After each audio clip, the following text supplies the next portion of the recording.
Un saludo Honduras. Bienvenidos a nuestro encuentro de todos los días a las 7 de la mañana y a las 10 de la noche por TV Azteca Honduras.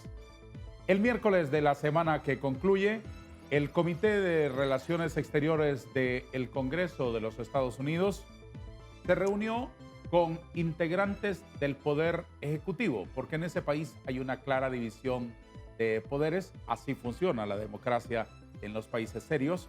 Y el Congreso llamó representantes del Poder Ejecutivo, concretamente de las agencias de cooperación internacional, para revisar la relación del gobierno de los Estados Unidos con Honduras.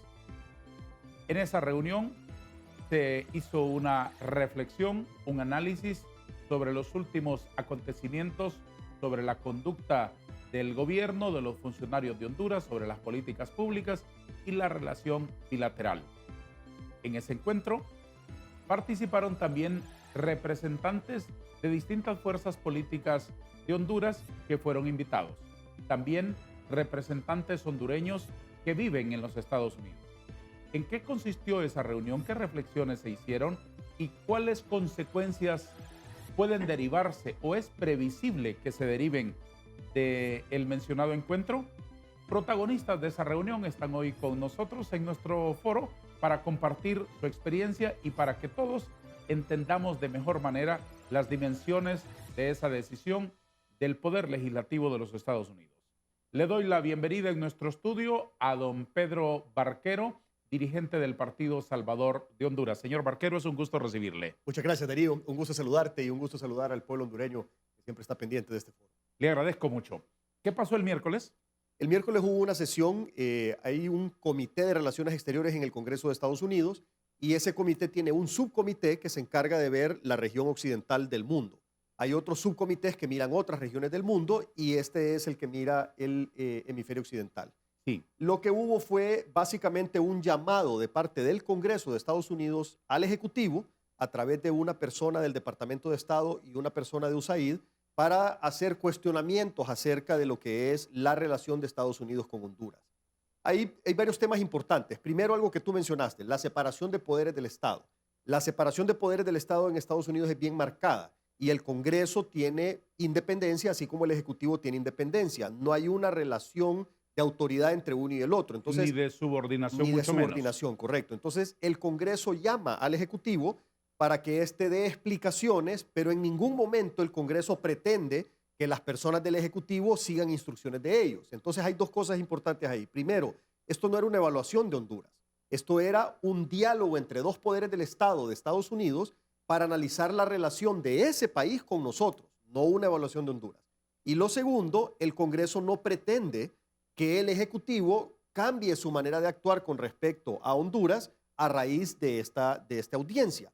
Lo que sí pretende el Congreso es enviar mensajes para que lo analice el Ejecutivo y recibir información para ellos como Congreso analizarlo. ¿Con qué objetivo? El Congreso apruebe el presupuesto. Y al final de cuentas, entonces, esto puede terminar en más ayuda o menos ayuda o el mantenimiento de la misma ayuda por parte del gobierno de Estados Unidos a Honduras. En estos primeros minutos es necesario para toda nuestra audiencia dejar puntualizados esos por lo menos dos aspectos importantes. Y voy a repetirlos, aunque usted los ha explicado magistralmente. Número uno, los congresos están integrados por comisiones de todas las materias. Igual el Congreso de Honduras, Exacto. el Congreso de la China, el Congreso de Tornabé y de Punta Sal. Todos los congresos del mundo tienen un comité de señores que se encargan de economías, otros de medicina, otros de relaciones exteriores, etcétera. El Comité de Relaciones Exteriores tiene subcomités. Uno se dedicará a analizar las relaciones de Estados Unidos con Francia, con Portugal, con la península ibérica, con Sudáfrica, con los chinos, con los japoneses, etcétera, etcétera. Correcto. Y hay una sección dedicada a analizar las relaciones con América Latina, con Centroamérica y con Honduras. Ese comité es de legisladores y llama a los encargados correspondientes del Poder Ejecutivo para analizar y decir cómo van, qué están haciendo, cómo va funcionando el Congreso. Es una especie de control el que desarrolla el legislativo. Igual hay un comité que llamará militares, hay un comité que llamará gente del empleo, del transporte, de la medicina, etc. Es correcto. Esa es una puntualización que hay que dejar claro para entender por qué se produce una reunión de esa, que es de lo más normal y de lo Exacto, más cotidiano exacto. en un Congreso independiente que quiere llevar una auditoría sobre la marcha de lo que va haciendo el Poder Ejecutivo, Ujú, el otro poder. Eso está clarísimo, por un lado. ujú, Por el otro, lo que están analizando es su relación con Honduras, exacto. porque en esa relación fluyen inmensas cantidades de dinero que son del bolsillo de los contribuyentes que ellos representan. Ujú, No es que quieren decirle a Honduras, miren, lo que está haciendo el alcalde de tal pueblo no está bien. No quieren intervenir en lo absoluto en ese sentido, en las ujú. políticas internas. Lo que les interesa es decir, bueno, muy bien, estamos desembolsando $1 cada día para mandarle a este señor, revisemos si eso está bien invertido, si está correcto, si es mucho, si es Ujú. poco, si podemos dar más, si podemos dar menos, etcétera, etcétera, etcétera. Exactamente, Es eso es. decir, abundando más y regando más, aportando más palabras, creo que eso es lo que ha ocurrido básicamente. Ujú. Ahora bien, don Pedro, esa reunión ha venido ocurriendo frecuentemente en los últimos 20 meses del gobierno de Honduras o en este periodo es la primera vez que se aborda con ese nivel de detalle. El tema de Honduras, hasta donde yo recuerdo, es primera vez que hay una reunión tocando específicamente el tema de Honduras.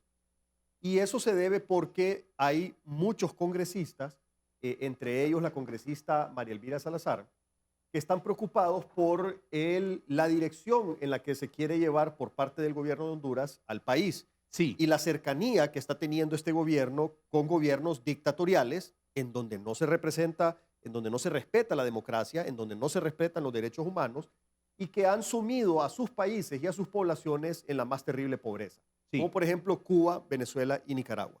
Y por el otro lado también está la preocupación de la relación del gobierno de Honduras con China y con Rusia, que son otros países que tampoco son democráticos, son autocráticos, que tampoco respetan los derechos humanos, y de ahí es donde sale la preocupación de si realmente este gobierno pretende llevar a nuestro país hacia un régimen dictatorial como el de esos países por la cercanía de la relación con ellos, pero adicionalmente de eso, por los mensajes que han salido de la presidenta Xiomara Castro y de muchos miembros del gabinete hablando acerca de el éxito de esos regímenes que realmente todos sabemos que son un fracaso completo en lo que es democracia, en lo que es libertades, en lo que es economía, en lo que es en la parte social. Entonces, de ahí viene la preocupación. ¿Por qué viene la preocupación?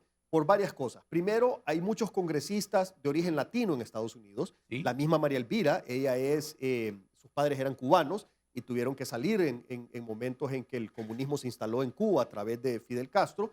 Y obviamente estos congresistas han vivido en carne propia Sí, lo que estos regímenes autoritarios, el sí, daño que le hacen a los países, y por eso es que ellos quieren evitar que le pase eso a otros países en nuestra región. Entonces hay un aspecto de solidaridad en función de la experiencia de vida de ellos. por Y por supuesto. otro lado también está el tema de que Estados Unidos obviamente está interesado en que no sigan llegando más latinoamericanos de forma ilegal a migrar a Estados Unidos. Y ellos saben que la instalación de un régimen de estos lo que va a provocar es una avalancha de gente mayor que la que históricamente hemos tenido. Como Ujú, por ejemplo, casi 8 millones de venezolanos sí, han huido de Venezuela y sí, muchos de ellos han ido a Estados Unidos a claro, consecuencia del régimen, claro, primero de Hugo Chávez y ahora de Nicolás Maduro. claro. Cuba, ni digamos, hay Ujú, millones de cubanos que desde sí, 1959, cuando se instaló la dictadura de ujú. Fidel Castro, han huido hacia Estados Unidos, principalmente Miami, y lo mismo con Nicaragua. Entonces no es un asunto menor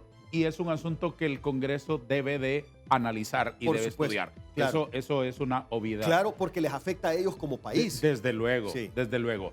Saludo esta mañana también y agradezco la conexión de la diputada Maribel Espinosa del Partido Liberal, integrada en el Congreso de la República en la bancada del Partido Salvador de Honduras en este periodo.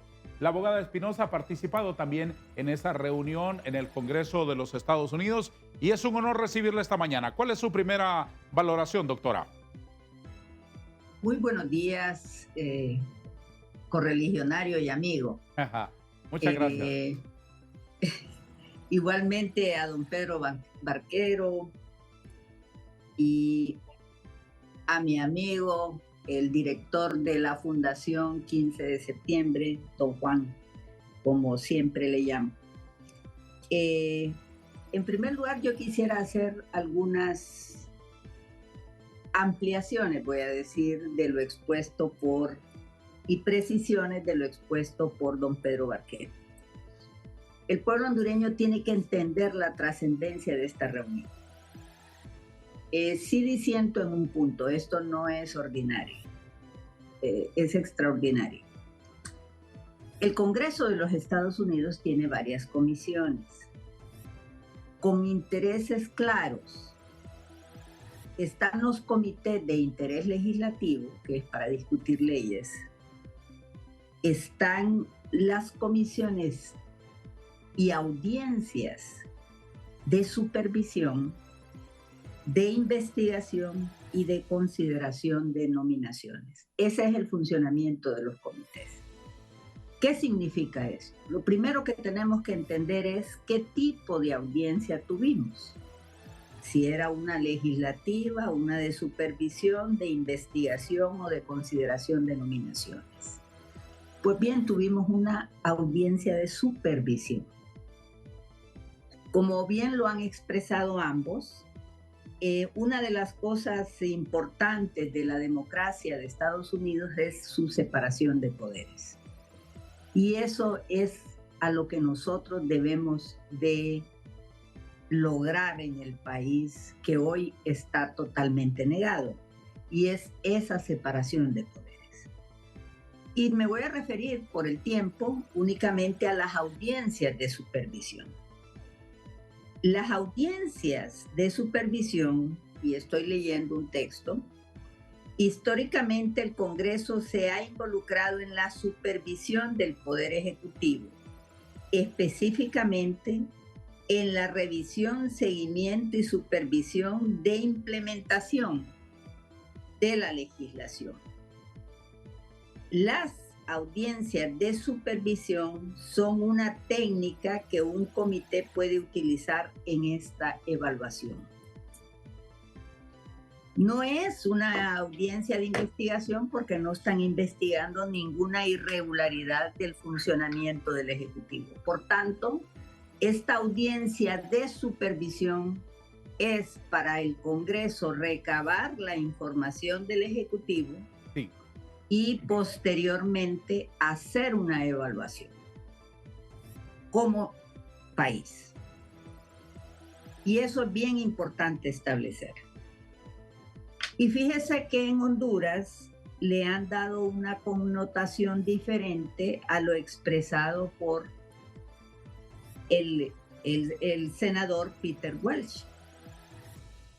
Lo que vimos ese día en la audiencia efectivamente fue un diálogo entre el Ejecutivo y el Legislativo de Estados Unidos de América, presidido por la congresista María Elvira Salazar, que en realidad hizo una ponencia muy fuerte contra la política que ejerce doña Xiomara Castro en Honduras. Sin embargo, yo sí quiero concentrarme en lo que realmente para mí fue muy valioso. Y si se fija, el discurso del congresista Peter Welch no es diferente en nada, en absoluto, a lo que dijo don Eric Jacobstein, que este señor es el subsecretario adjunto de los asuntos del hemisferio occidental que cubre Centroamérica, Cuba y la migración regional. He ahí la importancia de esta reunión. ¿Quiénes participaron en ella? En realidad, lo que están evaluando es cuál va a ser en el futuro la conducta que va a asumir Estados Unidos de América respecto de un país que se llama Honduras y con el que mantiene relaciones diplomáticas fuertes. Entonces, yo lo que veo interesante es que todos coincidieron en algo. Y esta es la parte medular, en mi opinión. todos coincidieron en que la instalación de la CICIG es un compromiso político, diplomático de la señora presidente con Estados Unidos. Si usted se fija y revisa el audio y el video, se va a dar cuenta cuando el subsecretario adjunto dice claramente que hay un compromiso para instalar la CICIG y que van a ver realmente si existe o no esa voluntad. Y si usted revisa las expresiones de el congresista Welch, que dicho sea de paso, nosotros estuvimos en una reunión en su despacho, muy interesante, dice lo mismo exactamente. Se refiere a la instalación de la CICIG independiente y autónoma. Le invito, abogada Espinosa, para que reflexionemos sobre los puntos específicos de las alocuciones después de una pausa, si me lo permite. Sí. Detenemos nuestro conversatorio solamente 2 minutos. Le damos la bienvenida a don Juan Flores, también el presidente de la Fundación 15 de septiembre, que se incorporará a nuestra plática. Don Juan, lo saludo con cariño. Después de la pausa tendremos la palabra para escuchar sus reflexiones. ¿Le parece? Muchas gracias. Muy buenos días a todos. Gracias, presidente. 2 minutos para la publicidad.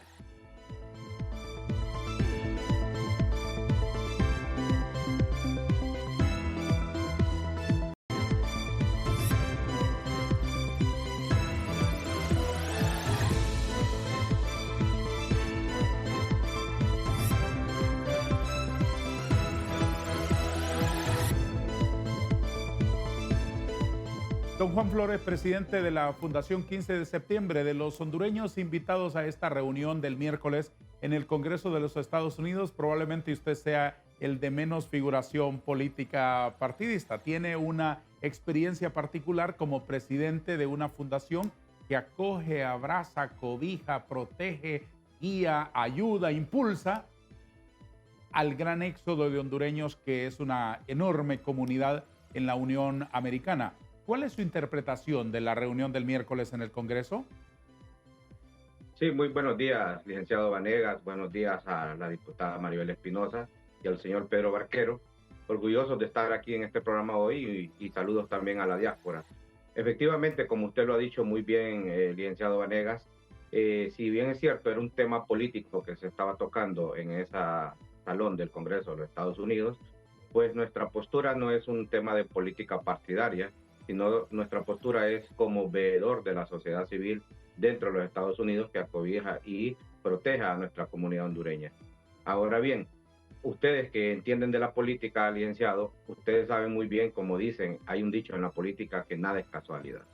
Para que se llegara a tener esta reunión y de la forma acelerada que se ha dado, y lo digo acelerada porque si pudieron ver, pues la congresista María Elvira Salazar estaba muy empapada con mucha información, pero hay un detonante que los ha hecho tomar esta decisión y sesionar esta reunión en medio de un problema político que tiene el mismo Washington, que tenía, porque ya lo resolvieron, que era la elección del director del Congreso, o sea, el presidente del Congreso.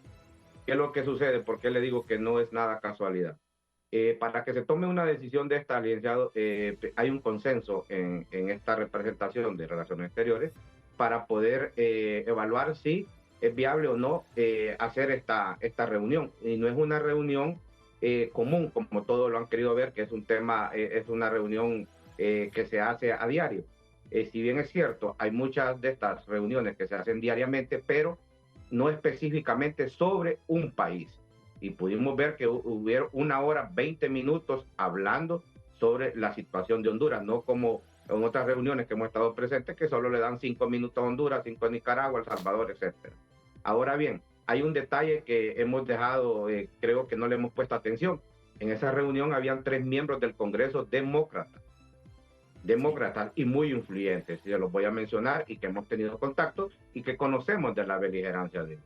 El señor Joaquín Castro, que representa a Texas, es un congresista demócrata, el cual el gobierno de Estados Unidos, por mediante su embajada, han tenido reuniones constantes, y nosotros también abordando diferentes temas de Honduras. También estaba por la representación de Arizona el congresista Scott, Cabe recalcar que el congresista Scott fue alcalde, exalcalde de la ciudad de Arizona. Y también la congresista Doe, que es una congresista de California y que dijo en su presentación que ella tiene mucha representación hondureña en su distrito. ¿Qué es lo que le quiero decir con esto? En Honduras he visto que la clase política se ha referido más a lo que ha hecho y lo que ha dicho la congresista María Elvira Salazar, pero no han puesto atención en la ala demócrata.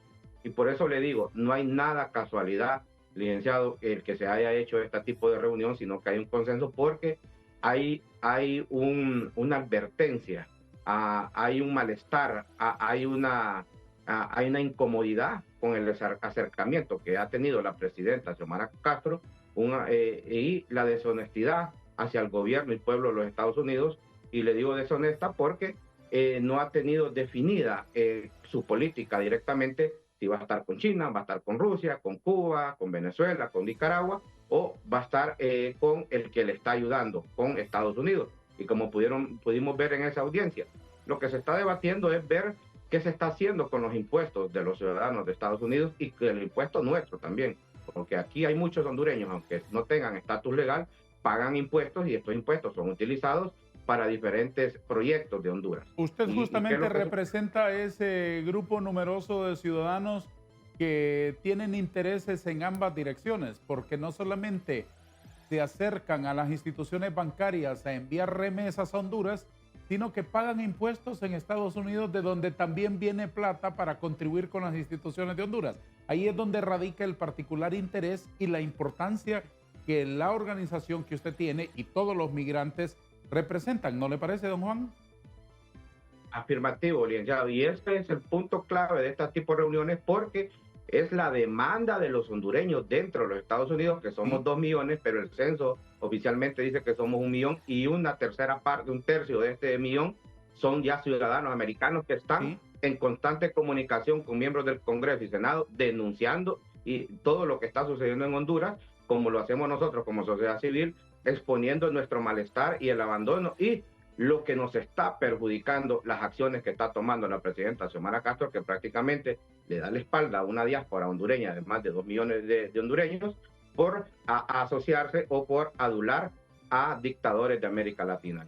Señores, ayúdenme a entender todos ustedes, tanto la abogada Espinosa como don Pedro y don Juan, ayúdenme a entender cuáles fueron los puntos torales de la explicación de la comisión del Congreso. La abogada Espinosa ha aludido a lo de la Sisi, el interés porque haya un combate serio y sostenido contra la corrupción. En un minuto, si me pueden encapsular cuáles son los puntos que ustedes consideran más importantes del planteamiento que globalizó la congresista Salazar. Doctora Espinosa, ¿qué puede aportarme usted? Mire, en primer lugar, no terminé la idea diciendo, se hablaron de muchas cosas, incluso de la forma de gobierno socialista que quiere implementar doña Xiomara Castro. Pero yo me he concentrado en el tema de la Sisi por 2 razones. Primero, porque de acuerdo a lo que el subsecretario adjunto de Asuntos del Hemisferio Occidental dijo, es que doña Xiomara asumió el compromiso de traer la Sisi a Honduras. Y 2, el otro detalle más importante que yo percibí fue que eso implicaba, y usando las palabras de él, que debía repeler la amnistía reciente aprobada por el gobierno de Honduras. Imagínese usted, el subsecretario de Estado le está informando al Congreso que ese es el compromiso asumido por doña Xiomara Castro. El senador West está orientado su discurso en ese mismo sentido, en llevar la Sisi a Honduras independiente y autónoma. Y se encontraba presente la representante de AIDE, que es la que dedica o destina fondos de los contribuyentes de Estados Unidos en Honduras.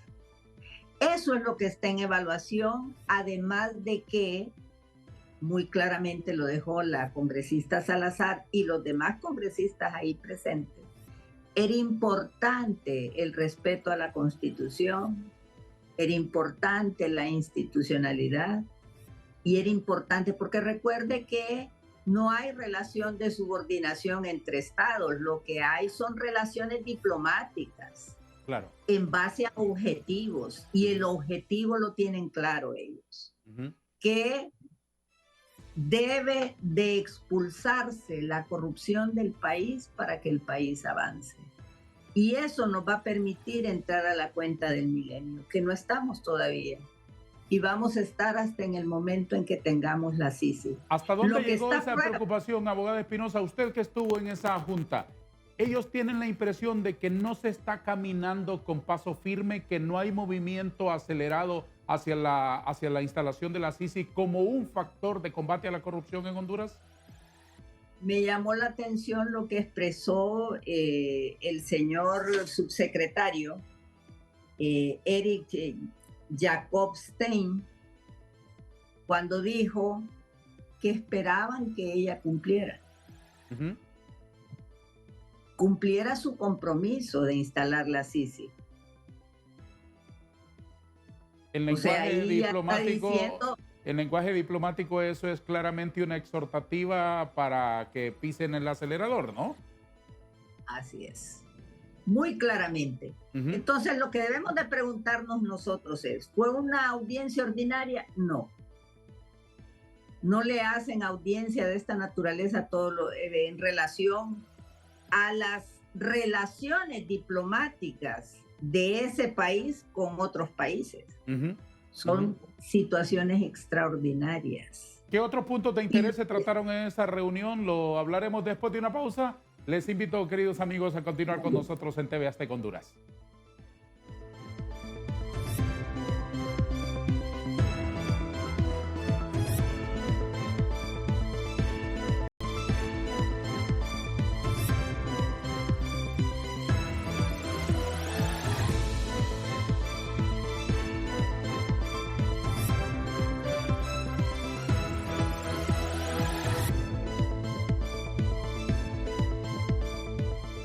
¿Qué dice el Subcomité de Relaciones Exteriores del Congreso de los Estados Unidos en relación con la relación que Honduras ha establecido con la China, señor Barquero?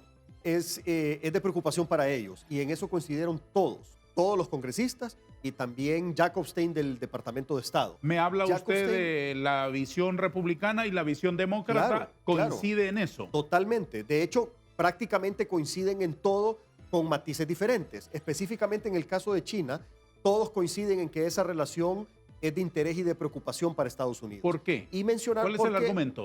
Digamos, Jacobstein dijo claramente que China no cumple con sus acuerdos, que China ya está históricamente demostrado a lo largo de los últimos 20, 30 años que hace acuerdos con los países y no cumple con sus compromisos. Aparte de eso, también hay muchas dudas en cuanto a la transparencia de los acuerdos y las inversiones que hacen. Por ejemplo, en Ecuador. En Ecuador hubieron muchísimas inversiones y acuerdos entre China y Ecuador y muchos de ellos no se terminaron de llevar a cabo. O sea, el pueblo ecuatoriano puso mucho dinero de sus impuestos, miles de millones de dólares, y los proyectos los dejaron abandonados porque China no cumplió con su parte. Aparte de eso, Correa, que aquí lo miran, el gobierno como un gran asesor, Correa hizo tratos con China y empeñó el petróleo y el gas ecuatoriano por décadas a precios por debajo de mercado. O sea, prácticamente les está regalando los recursos naturales de Ecuador a China. Y hay muchos contratos que están seriamente cuestionados por la falta de transparencia, con muchas sospechas de corrupción, pero que no los pueden analizar porque fueron firmados bajo confidencialidad. La misma confidencialidad con la que el gobierno de Honduras firmó algunos de los 17 acuerdos que fueron a firmar a China. Entonces, hay una alta preocupación, no solo por eso, no solo por el hecho de que China históricamente no ha cumplido sus acuerdos, sino que también porque China no es un ejemplo en el mundo. China no es una democracia, es una dictadura. En China no hay libertades políticas, allá solo hay un partido político, que es el Partido Comunista de China. No existe ningún otro partido político. Históricamente se han aplastado hasta con violencia cualquier insinuación de pedir libertad.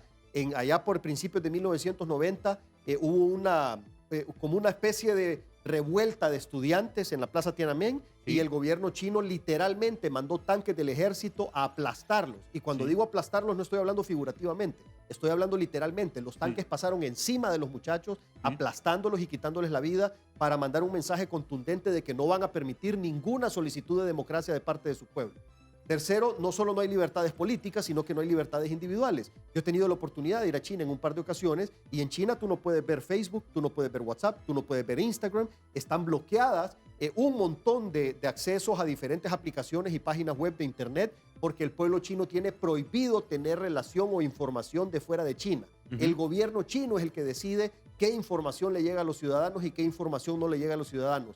Qué medios de comunicación van a usar y qué medios de comunicación no van a usar. Y los medios de comunicación que autoriza el gobierno chino los monitorea y está permanentemente vigilando lo que pasa por esos medios de comunicación. Entonces, eso no es ningún ejemplo para el mundo, ni es un ejemplo para nosotros. Los países que nosotros debemos de estar aspirando son países que aman y defienden la democracia, no países que hacen todo lo contrario. Por supuesto. Y en relación con la migración, don Juan, ¿qué se deriva de esa reunión en el Congreso?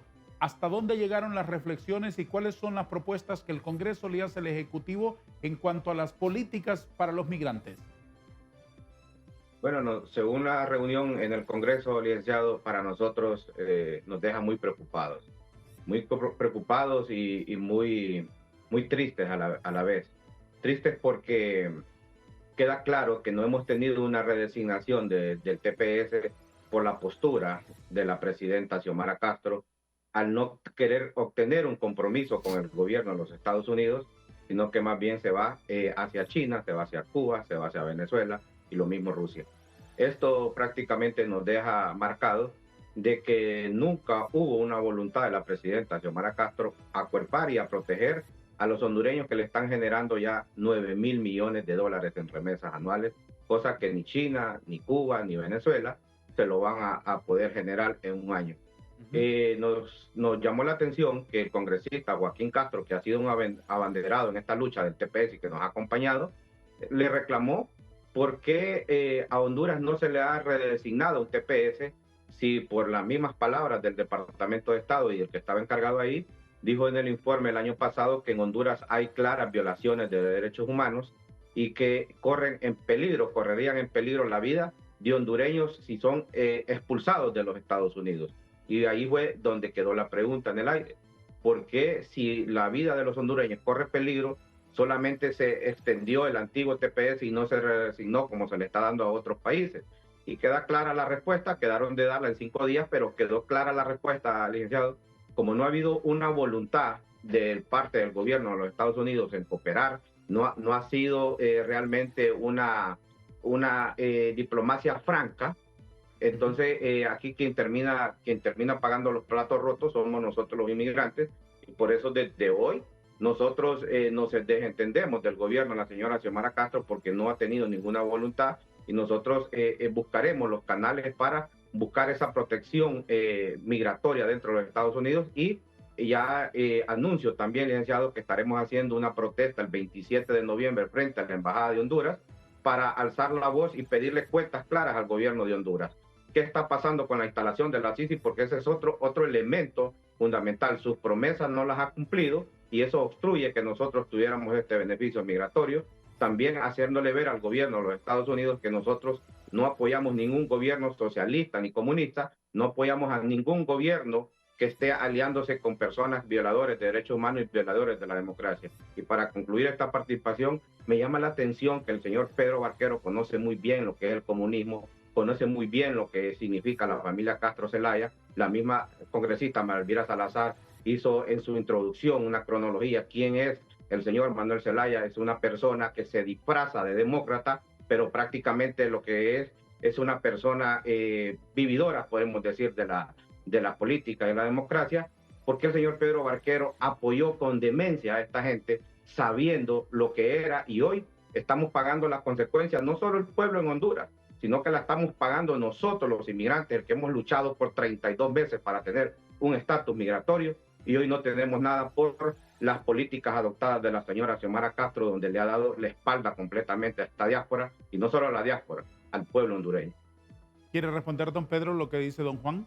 Sí, con gusto. Mira, lamentablemente 1.7 millones de hondureños caímos en la trampa y en los engaños de esta gente. Y lamentablemente ahora nos toca entonces unirnos todos para asegurarnos de que en las elecciones democráticas dentro de 2 años podamos entonces tener un gobierno que sí trabaje en función de la democracia, en función de las libertades y en función del desarrollo económico y social. Entonces son temas que en el momento, pues como te digo, 1.7 millones de hondureños apoyamos ese movimiento político y las cosas no salieron como se esperaban. No solo no salieron como se esperaban, no salieron como se pactaron.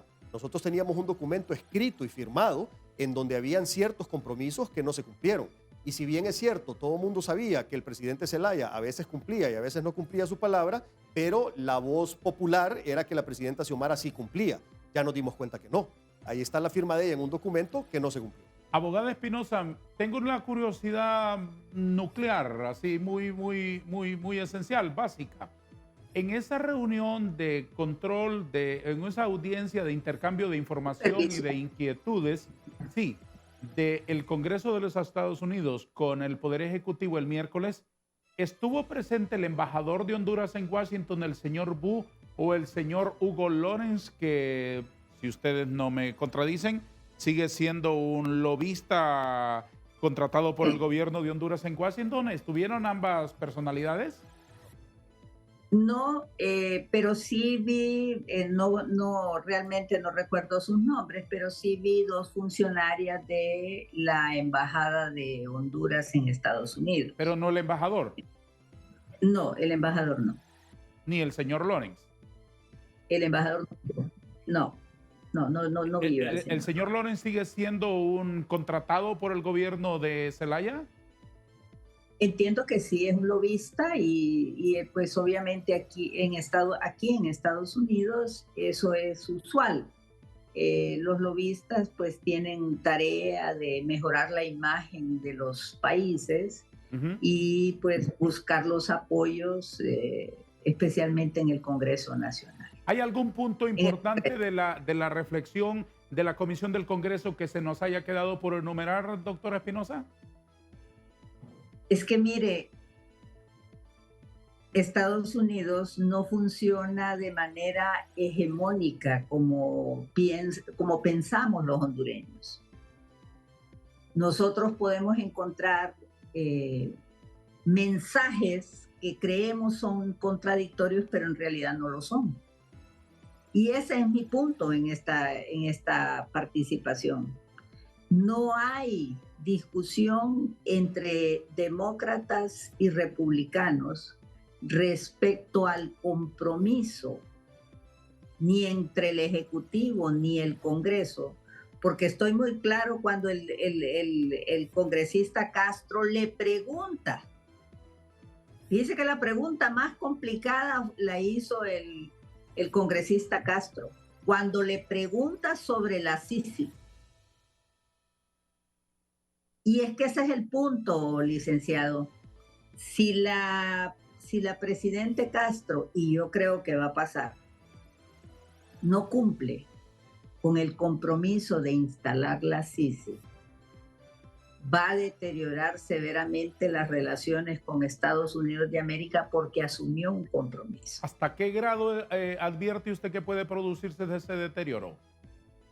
Mucho, y eso puede perjudicar a nuestros inmigrantes en Estados Unidos, porque déjeme decirle, fíjese qué situación más importante. Yo estoy por poner un tuit esta mañana en ese sentido, porque si ella no cumple llevando la Sisi, y para llevar la Sisi tiene que derogar la amnistía, dejarla sin efecto. La amnistía que su propio gobierno aprobó. Es complicado. Y obviamente no podemos desligar el tema político. Eso de la amnistía, perdóneme, quiero puntualizar en eso. ¿Está sobre la mesa esa especie de exigencia, aunque no se le llame así formalmente, ese requerimiento de que el gobierno de Honduras tiene que impulsar la derogatoria de esa ley de impunidad 2.0 para que tenga la puerta abierta a la Sisi? Mire, lo invito a que escuche o vea el video de hoy mismo donde traduce la explicación exacta de don Aaron Jacobstein. No necesito ver las ventanas del vecindario. TV Azteca lo tiene también, nosotros lo emitimos y ahí es donde yo lo veo. Entonces, lo invito a que revise el video. Claro que sí. En el video él dice muy claramente que ella se comprometió, sí, y voy a citarlo aquí textualmente, las palabras a repeler la amnistía. Esas fueron las palabras que él empleó. Está clarísimo entonces. Entonces para mí está claro. Es decir, para seguir la cooperación, eso es al final, ¿verdad? Ese es el efecto final.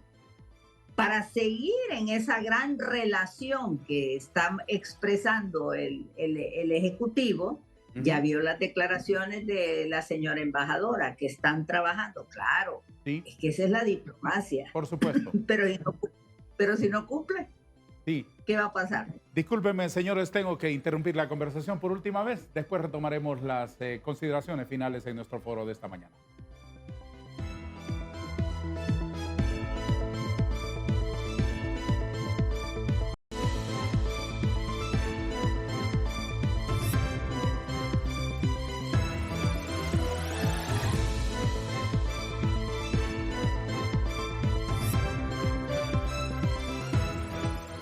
Concluyamos, abogada Espinosa, con una reflexión final sobre las consecuencias que puede tener esa reunión. ¿Cuáles intuye usted que son las derivaciones en el poder ejecutivo de lo que el legislativo norteamericano le dijo en relación con los vínculos bilaterales entre Estados Unidos y Honduras? Una reflexión final, por favor. Bueno, yo creo que el Congreso de los Estados Unidos de América está recabando información en esa audiencia de supervisión del Ejecutivo para evaluar finalmente la relación que va a sostener con el Estado de Honduras. Usted, como una experimentada estudiosa de la política, entendida en las relaciones internacionales, ¿qué cree que se puede derivar en el mediano plazo? Pueden haber muchas consecuencias. Recuerde que hay muchos programas de cooperación que impulsa Estados Unidos de América, pero a mí lo que más me preocupa es cuál va a ser la actitud que va a tomar Estados Unidos de América frente a los emigrantes, a nuestros compatriotas en Estados Unidos.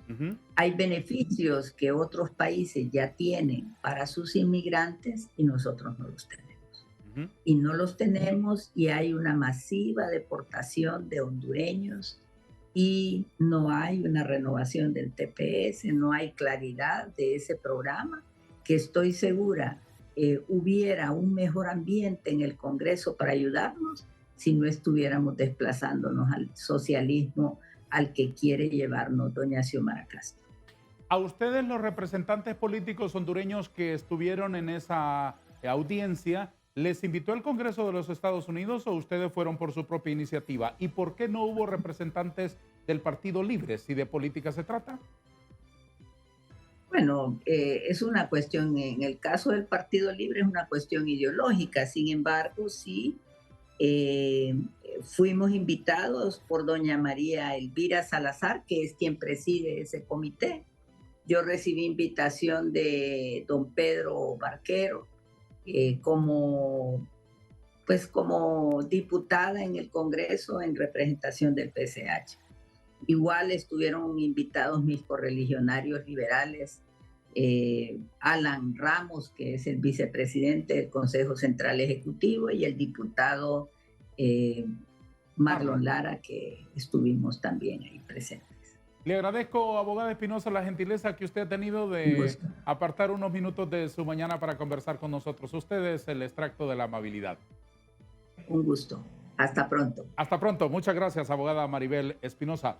Don Juan Flores, una reflexión final sobre las consecuencias que puede tener esta reflexión que ha hecho el Congreso de los Estados Unidos con el Ejecutivo sobre las relaciones con Honduras. Sí, como bien lo dijo la abogada y diputada Maribel Espinosa, las repercusiones las tenemos nosotros, las consecuencias las estamos pagando nosotros. Si pudieron observar, pues el señor Joaquín Castro, incluso la congresista Malvira Salazar, han abogado para que tengamos un TPS. El mismo Departamento de Estado lo sabe, que en Honduras no hay condiciones, hay violación de derechos humanos, persecución a los líderes comunitarios, a las organizaciones de sociedad civil, tanto en Honduras como en Estados Unidos, porque nosotros también hemos sido parte de esa violencia que se da. Pues nosotros preocupados por ese facto, pero también pudimos ver que van a venir nuevos involucrados en la lista. Ayer lo pidió la congresista María Elvira Salazar, habló por qué Honduras no tiene más en esa lista, y nosotros hemos sacado la conclusión que el próximo que estará nombrado en la lista de ayer es el señor Luis Redondo, ya que él está obstruyendo la democracia, ya que él fue partícipe y cerebro de ese pacto de impunidad que hoy tiene anclado, hoy tiene con candado prácticamente, que puede instalarse una CICI, y eso quedó evidente, quedó muy claro. Y por otra parte, pues lamento que en esa reunión no estuvieron miembros del Congreso del Partido Libre, porque me hubiese gustado que hubieran aprendido una cátedra de cómo es una verdadera democracia, que sin desacreditar a nadie, usted puede dialogar, usted puede discutir, usted puede intercambiar opiniones, y esto significa, esa es la verdadera democracia, a lo que nosotros, todos los hondureños, debemos de anhelar, y esperemos que los congresistas que estuvieron ahí presentes, los hondureños, puedan llevar ese mensaje a Honduras, de implantar, impulsar y luchar por una verdadera democracia, y lamento, ¿verdad?, que no estuvieran los del Partido Libre. Don Juan Flores, muy agradecido con su presentación esta mañana con nosotros. Muchas gracias, licenciado. Muy amable siempre. Muchos éxitos a usted, en lo personal, a su estimable familia y a la Fundación 15 de septiembre y a toda la gran familia hondureña que se encuentra en los Estados Unidos. Mucho ánimo, mucha fuerza y muchas gracias por todo lo que hacen. Muchas gracias por su esfuerzo. Gracias, don Juan. Gracias a todos. Don Pedro, ¿se dijo algo en esa reunión de las preocupaciones que pudiesen existir en los Estados Unidos por la no elección de fiscal y fiscal adjunto en el Congreso de Honduras y la forma en que el Congreso hondureño ha tratado el asunto? Ese fue uno de los temas que salió ahí en la discusión. De hecho, cuando María Elvira le pregunta a Jacobstein que cuál es el tema principal ahorita, si mal no recuerdo, él mencionó justamente eso, lo de la elección del fiscal. Y obviamente ellos están pendientes de eso, así como estamos todos los hondureños. Lo importante de esto, ¿qué es? Nosotros no podemos permitir que se sigan cometiendo los errores del pasado. No podemos permitir que se siga con esa concentración del poder. En el pasado, ¿qué tuvimos? Concentración extrema del poder. El presidente de la República ha sido históricamente aquí como un rey, como el dueño de la finca, y es el que manda el Congreso, es el que manda la Corte, es el que manda la Fiscalía, y esa centralización, esa concentración de poder alrededor de la figura presidencial es la que nos ha llevado a altos niveles de corrupción, altos niveles de impunidad, a relaciones con el narcotráfico y a todo eso. Entonces, ahorita nosotros tenemos que impedir que esa mala práctica continúe. Necesitamos un fiscal o una fiscal general independiente, que no responda a los intereses de ningún político, de ningún grupo económico y mucho menos del crimen organizado. Esa es la idea. A esa reunión del Comité del Congreso de los Estados Unidos fueron fueron invitados diputados del Partido Libre o representantes de esa organización. Desconozco si fueron invitados. Desconozco, pero independientemente de que tengas o no tengas una invitación, el foro era abierto. O sea, cualquier persona con o sin invitación podía llegar perfectamente. O sea, inclusive cualquier ciudadano, no necesariamente un diputado, no necesariamente un miembro de un partido político, cualquier ciudadano que quiera llegar a esa sesión del subcomité pudo haber llegado. Muy bien. Quiero aprovechar estos 2 minutos finales para un par de reflexiones suyas más allá de esta temática principal que hemos tratado. ¿Cómo analiza usted el hecho de que el candidato de Honduras a la presidencia del Banco Centroamericano de Integración Económica haya quedado fuera de la posibilidad de hacerse con ese cargo? Bueno, ¿y qué esperan? No están manejando bien sus relaciones internacionales. Pues, o sea, votan a Taiwán del país, firman el acuerdo con China y ahora ¿qué esperan? Que Taiwán los apoye para poner su propio presidente en el Banco Centroamericano. Era absurdo pensar que Taiwán iba a votar a favor del doctor Hugo Noé Pino. Y también las relaciones con los otros países. Pues, o sea, este acercamiento con el lado equivocado del mundo, con Cuba, con Nicaragua, con Venezuela, con China y con Rusia, nos está trayendo y nos va a traer todavía muchas consecuencias negativas a los hondureños en el mundo. Mira, por ejemplo, ahorita va a haber otra cumbre de Estados Unidos y Honduras no está en la lista inicial de invitados. La Cumbre de las Américas. Correcto. Sí. Y el año pasado Honduras estaba invitado. Y no solo Honduras estaba invitado, le tenían un lugar especial a la presidenta en esa reunión. Y no asistió, envió al canciller. Así es, envió un equipo. Ahí fue el canciller, fui yo, fue el secretario privado de ella, fuimos varios en representación de ella, pero no fue ella. Ese fue un gran error, ese fue un desplante que le hicieron al gobierno de Estados Unidos. Entonces, claro, ahora ya no le invitan. Entonces, hay consecuencias, las acciones tienen consecuencias. ¿Qué dimensiones tiene ese mensaje? ¿Que solo esté invitada Panamá y quién más está de Centroamérica? El mensaje es claro, el mensaje es, si ustedes no quieren ser amigos de nosotros, pues entonces no los vamos a invitar a la fiesta. Así de sencillo. ¿Y qué consecuencias puede tener que en la Cumbre de las Américas, donde se discuten temas de gran calado para la región, con un vecino tan poderoso como los Estados Unidos, no esté representante de Honduras? Primero, inversiones, importantísimo. El principal problema de nuestro país ahorita es la falta de oportunidades económicas. Y a falta de oportunidades económicas, por las malas políticas del gobierno, está aumentando un 34% el número de hondureños que están migrando fuera del país. Solo ese dato debería de hacer que el gobierno reflexionara, pero no están queriendo moverse y no están queriendo reflexionarse. En este foro de la Cumbre de las Américas se discuten, entre otras cosas, las posibilidades de inversión de los grandes capitales del mundo hacia estos países. No estar en ese foro puede significar perder grandes inversiones y gran generación de empleo. Finalmente, en 10 segundos, ¿le merece alguna valoración la alusión que hizo doña Rixi Ramona Moncada sobre usted y su catadura moral? Me tiene muy sin cuidado la opinión de ella. Le agradezco mucho por haber estado esta mañana con nosotros. Muchas gracias, Darío. Siempre bienvenido a nuestro foro. Gracias. Gracias, don Pedro Barquero, doña Maribel Espinosa y don Juan Flores, nuestros invitados esta mañana para estas reflexiones que dejamos en la mesa a disposición de ustedes. A todos, gracias. Adiós.